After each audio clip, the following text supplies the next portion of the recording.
factual. The citizens are extremely selfish sometimes. Issue that we can make reference to.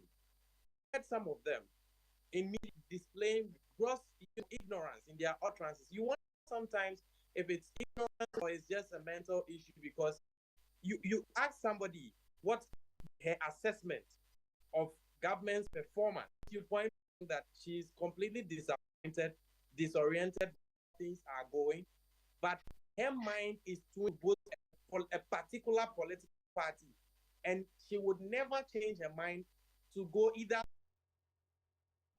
Is where citizens are willing to trade their mind towards this, of course, because no matter how genuine your intentions are, into fruition, no one ever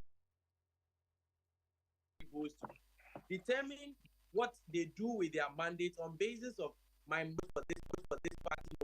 Force, I saw you there with an attempt to come in. Let me hear you now. And the approach to this is this tells us about how honestly woefully the media has disappointed the whole nation, the whole country, woefully disappointed by the media, because the media, one of the media's important role is to educate the citizens.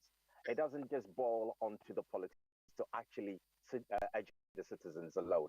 The media is meant to follow up on real issues and bring it to the bear so the real citizens can actually appreciate what has been happening in constituencies, and even in local elections, as they tend to have in the UK, we have local issues. Not everything is national issues. For example, you're talking about the just ended Kumawu elections. What happened? They went, and these things happened overnight. The Kumawu roads are local to Kumawu people. So why did they not question where was the money, or why did they not question why the road had not been done till the recent election came into being? Are you talking about the electorate, the voters in Kumawu? The voters there. Why did they not question? And to me, it boils down to the type of news that is being disseminated to those local people. What are the local community radios doing to them? Are they actually educating people? My biggest problem, and Evans, I always come to your program and I talk about lack of education from the media houses. We've media houses that are not fit for purpose. We politicize, yes, there is the to politicize some media houses. The local issues has to be dealt by the media houses. I get it. There are lots of ignorance, and it all down to value. Do we place value on the vote? Who did that? The buyer said, okay, value your vote of 50 CDs. I'll give you 50 CDs. And the person doesn't know what that is worth. It's just like Asgard with what we do with our river bodies. We don't value them. So we could do anything and dig anywhere and do anything to this. And this boils down to education, but the right education. That's what we're not doing. So we keep going round in circles and trying to find blame. This is not blame. I blame the media houses, because if you come to Ghana now, Accra alone, there are 40 radio stations. What lessons are they teaching the people in Accra? Tell an educative program that actually help the leadership to learn, apart from bashing one another. Interesting dimension. Efo, where do you stand on the conversation? First, you're trying to diagnose a problem, right? I mean, introduce a third angle to this. Let's try and fix the media, educate the electorate, and they know their rights. They will not, for example, prepare just to take 50 CDs or rice or what it is and just hand their sovereignty to one individual, one political party. Let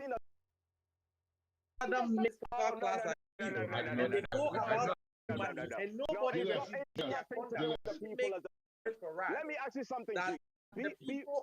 Julius, welcome to these issues. The politicians not created people. Thank you. And so at the end of the day, let me finish. At the end of the day, when these people come back, because they created these desperate and hungry, if you created jobs and the person has 50 cities in his pocket, You telling him you're going to give him 50 cities for the vote is not going to matter, because whatever you have created the platform, yes, for him to get it. So why is he going to listen to you? Then now he wants to listen to your intentions for coming to power. They don't want to create a system. And then when you go to them and you offer them that rice that they cannot afford to buy, then they will go ahead and take it rather than listening to what. Okay. Is anything to go by from what you said? The point you are making is that Ras, give me a second. Let's briefly hear Julius, and I'll come back to you, Ras. Julius, yes, please go on. The point you're making is that the politician has created a cycle of poverty, which they use to their advantage by giving the people crap, and then the cycle continues. There is only one way to break the cycle, and it's created by this person who is feeding you the crap. You find the way to stop it. Julius, 1 minute. Sorry. Julius, it's not eat. It's the politician violence. Thanks, Evans. I mean, the crux of the matter is that we've got to educate the citizenry. Okay, that is exceedingly crucial. That is all. And this education would have to come from our homes, and that is number one. The NCC would have to be up and doing, really and truly.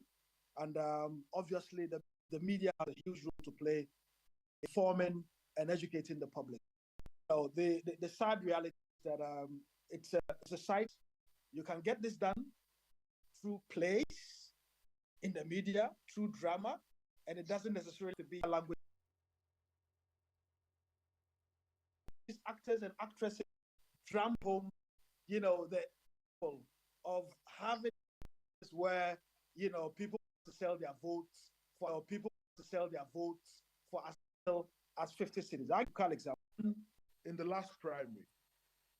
We just said we have accept the election box, which is not a very good way of running a democracy. So, like I said, petitions, yes, these are that are. So I would tell you that I have been quite a few protests in Ghana, and most of the protests that have gone have been at the danger of my well-being. Where I remember going to and being hit by a cannon by the police, which is not very good for my health. Every time there is protest, come back to John.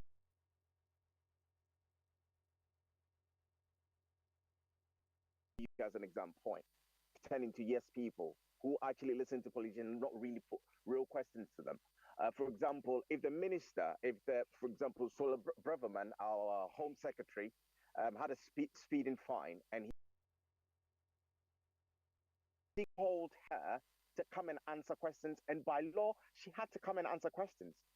And they actually do something. The Prime Minister had to take houses. It's about time that people are going to feel empowered to actually have their role to play. EC has a role. EC is just one. They have budget. If you go, because they have budget for media houses to support what they do. What are media houses doing with those budgets? Yes. John, let me hear very briefly. Just have a couple of minutes. Yeah, Julius as well. George, what solution would you recommend? You've experienced it in Georgia. How does it work there? Education in Dangbe. It was during those times I used to watch Akolao school whilst they were trying to teach us away from drugs and things like that and influences. That was big education that was being asked of trying to have a Thank you, George, for that suggestion. Then let me take 30 seconds from Julius. Your take. What's your dealing with the challenge? I agree with all the commentaries on the media. It's important that media does its job, but again, family values is important. It's high time we taught people honesty. It's high time we taught some integrity. If integrity is lacking in the home, to be lacking in the community, be lacking in the region, all the way up to national. We can't keep up being very dishonest for ourselves, and especially will produce honest leadership. It won't happen anywhere. Okay, so this is ground up dealing with. Julius, thank you very much. So with your thoughts, Papa, talk to me. Great. So Nia says that, well, this is what you get